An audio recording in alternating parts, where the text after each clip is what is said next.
নীল সমুদ্রের মাঝখানে এক ছোট্ট দ্বীপে থাকত সাহসী এক পাইরেট ছেলে। তার নাম লিও।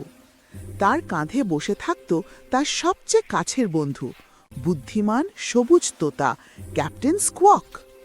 অজানা অভিযানের স্বপ্নে ভরে থাকত লিওর মন। সমুদ্র তীরে হাঁটতে হাঁটতে লিও খুঁজে পেল একটি পুরনো কাঁচের বোতল। বোতলের ভেতরে লুকিয়ে ছিল এক রহস্যময় মানচিত্র। লিও বুঝে গেল এই মানচিত্র তাকে ডাকছে এক নতুন অভিযানের পথে। মানচিত্রের পথ ধরে লিও পাড়ি দিল উত্তাল সমুদ্রে।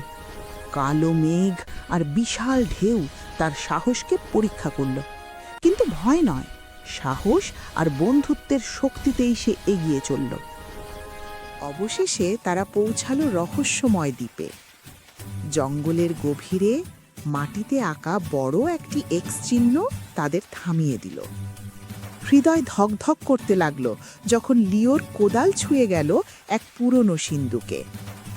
সিন্দুক খুলে লিও বুঝে গেল সব গুপ্তধন সোনার হয় না। সাহস, অভিযান আর বিশ্বস্ত বন্ধুত্বই জীবনের আসল সম্পদ। তোতাকে পাশে নিয়ে লিও